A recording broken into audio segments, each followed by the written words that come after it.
Alright, magandang araw po sa inyo. Welcome back po sa aking channel.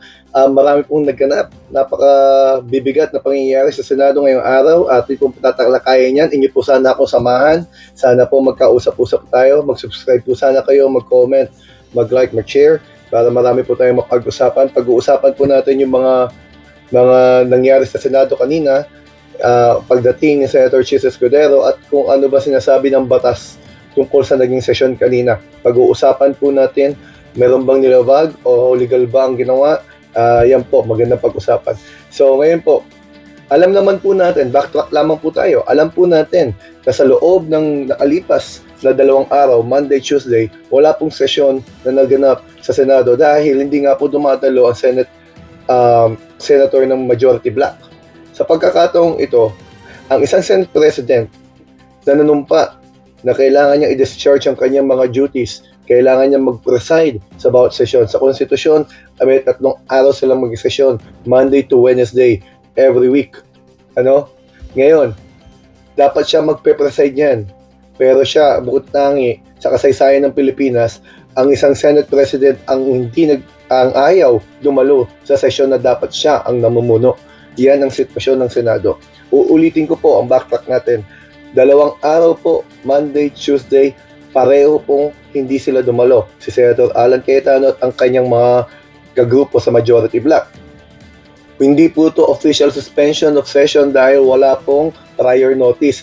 Malinaw din po sa batas natin, dapat kung mayroong anticipation na magkakaroon na cancellation or suspension ng sesyon, dapat alam ng majority floor leader, ng minority floor leader, dapat magkausap at maibaba sa bawat senador ng meron cancellation o suspension ng sesyon. Sa pagkakataong ito, wala pong ganon.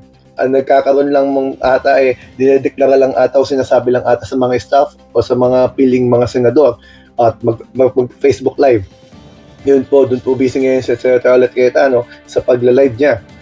Doon na rin niya dinedeklara yung kanyang mga speeches imbis sa doon sa plenary niya gawin. Pero ano pong ibig sabihin po ba na 2 araw na walang sesyon at ngayon ay pangatlo? Ang ibig sabihin po noon, malinaw po sa ating konstitusyon, sa Article 6, Section 16, malinaw po doon na mayroon po tayong tinatawag na 3-day rule, kumbaga.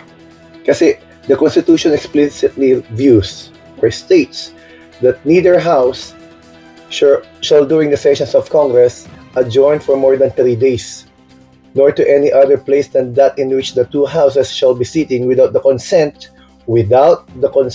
of the other.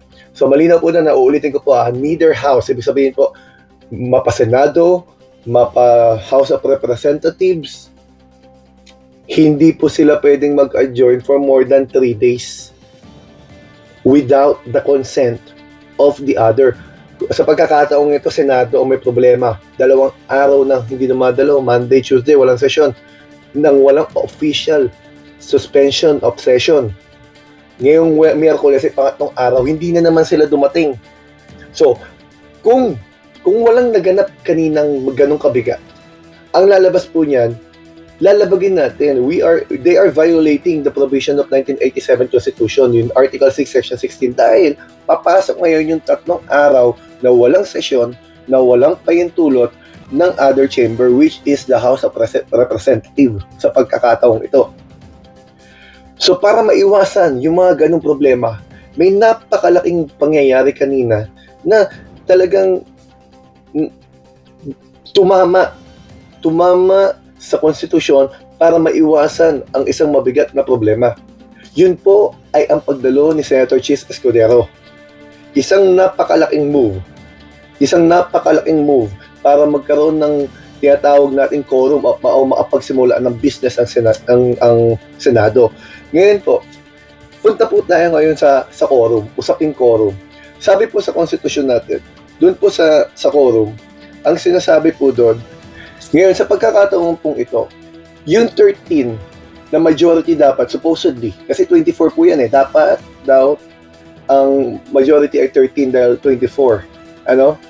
The quorum shall be a majority of all 24 members, which is generally 13. However, meron po tayong jurisprudence mula sa Korte Suprema. Ito po ay yung kasong Avellino versus Cuenco. Ang sinabi po doon ng Korte Suprema, kaya po to may precedent po ito dahil may jurisprudence Ang sabi po doon, quorum it establishes the quorum if a member is outside the jurisdiction. Halimbawa po, fugitive, hinahanap ng batas, may warrant of arrest, nagtatago, and another is legally incarcerated. Yung isa naman nakakulong, hindi makakapag-perform. Itong mga bagay na to, sabi sa Avellino Cuenco, ay nagre-reduce ng bilang. Nagre-reduce siya ng bilang ng body. Kumbaga yung Senado, binababa yung bilang ngayon. Iba sa 24, bumaba ngayon sa 22. Dahil, sabi sa Avellino versus Cuenco, kapag ang isang miyembro ay nasa outside ng jurisdiction, halimbawa nga po ay fugitive o hindi naman kaya ay legally incarcerated o nakakulong, bababa ngayon yung bilang. Yung 24 po ngayon, na dapat ang majority ay 13, ay hindi na po ngayon. Dahil 22 sila, tabla sila sa 11-11, ang majority ngayon ay 12. Dahil sa pagdating ni Chis Escudero, nagkaroon ngayon ng 12 na malinaw na may quorum. Limited nga lang ang kanilang magagawa, pero may quorum na makakapagsimula sila ng sesyon. Yun nga ang nangyari. Nagkaroon ng pagsisimula ng sesyon. Sa mabilis na pangyayari, iniluklok nila agad si Senator Win Gatchalian bilang Senate President pro tempore. Ito po yung number 2. Kumbaga sa classroom, ito yung Vice President. Na kung sakasakaling wala ang Senate President, siya ang uupo doon para i-preside ang Senado. Ngayon, dahil ganun nga po ang nangyari, meron po pang nilabag ang minority noon na ngayon ay majority doon sa pagpe-preside ni Senate President pro tempore Win Gatchalian. Ang sabi po sa rule number 4, sa section 4 ng Senate rule, sabi po doon, the President pro tempore shall discharge the powers and duties of the President in the following cases. So, meron the following cases, yung may susunod, babasahin ko po yung susunod. Kung saan, binibigyan ng karapatan ng Senate President pro tempore na i-execute yung powers ng Senate President, ang kanyang duties and at kanyang mga obligations. Ang letter A po dyan, nakalagay po doon, when the President is absent for 1 or more days. Kapag ang Senate President ay hindi dumadalo sa sesyon, absent sa loob ng isa o higit pang mga araw, kailangan po mag-take over o mag-step up ang Senate President pro tempore. Sa pagkakataong ito, pangatlong araw nang hindi dumadalo sa sesyon ang Senate President. Kaya mag-acting ngayon si Senate President tempore, which is si Win Gatchalian. Ngayon po, lilinawin po natin. Yung po sa bakit po siya magiging acting Senate President? Kasi po doon po sa Section 5, malinaw po doon. In the cases specified in subparagraph 4, yung pinaliwanag ko po kanina, the President pro tempore shall serve as acting President. Yun ang nakalagay doon sa rules nila until the Senate shall have elected a new President. So mangyayari dyan, hanggat hindi nakakapag-elect ng Senate President, si Win Gatchalian ay mag-acto na Senate President dahil siya ang pro tempore.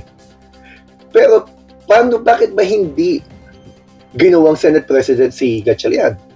Dahil sa simpleng rules.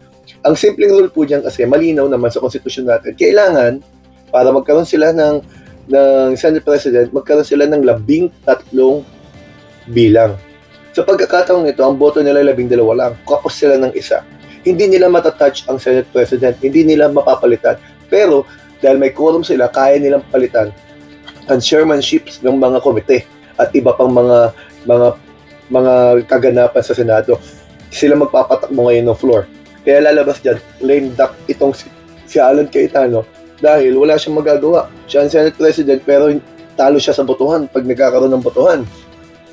So ngayon, ang lalabas dyan, magkakaroon tayo ng acting Senate President at nagdeklara nga sila ng vacancy ng mga committee chairman at nagkaroon na rin sila ng mga chairmanship agad-agad.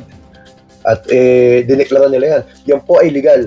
Dahil po may quorum at may niluklok silang Senate President pro tempore na mag-acting dahil 3 days na pong absent ang Senate President. Wala po silang nilabag na batas dyan. Maaari nilang questionin, pero malinaw naman sa sinasabi ng batas natin.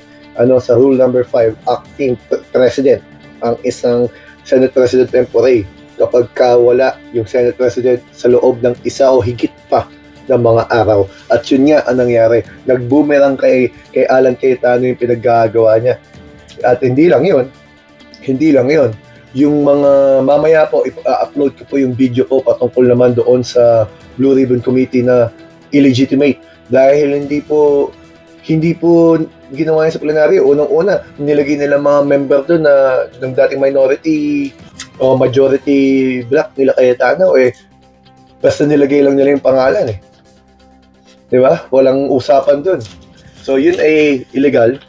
Kaya hindi yun tatayo. At ngayon meron na tayong Senate President pro tempore at meron tayong Blue Ribbon Chairman na si Senator Erwin Tulfo na sinasabi niya ang sesyon ng Blue Ribbon ay sa Lunes. So malinaw yan. Puro drama lang naman ang ginagawa nila Alan Cayetano. Sigurado yan bukas magdadrama yan. Kasi nanawagan siya sa live niya ulit Magpuntahan kayo doon. So, pag di tayo pinapasok doon tayo sa labas. Talagang umaapila siya sa awa ng Pilipino. Pero siya naman na nanggulo. Pinaliwanag ko po yan sa mga video ko noong nakaraan. Yung ginawa niya sa lower house, sa Kongreso, at ngayon ginagawa niya sa Senado. So, malinaw po na ang ginawa ni Chis Escuderong pagpunta sa plenaryo ay pagpapatunay na siya ay concern sa institusyon. Ayaw niya, kasi mag-a-adjourn sila si DE. Ano po ba ibig sabihin yun? Mag-a-adjourn ang unang sesyon ng 28th Congress para ang kasunod po yan after na sa SONA na. Yun na po ang sunod niyan. So isang buwan mahigit po yan. Ngayon in-adjourn nila yan kanina. So wala pong sesyon, pero matuloy po ang mga hearing o ano man pong gagawin ng mga senador. So malinaw po yan. Mamaya po, pero i-upload ko po yung aking paliwanag patungkol po sa Blue Ribbon hearing na sinasabi nila Cayetano at ngayon yung sinasabi naman ni Senator Erwin Tulfo. Mamaya po i-upload ko po yan. Sana po kayo po mag-subscribe, mag-comment, mag-like. Maraming salamat po sa inyo. Ano pong tingin ninyo sa nangyari ito? Sana po mabasa ko. Maraming salamat sa inyo.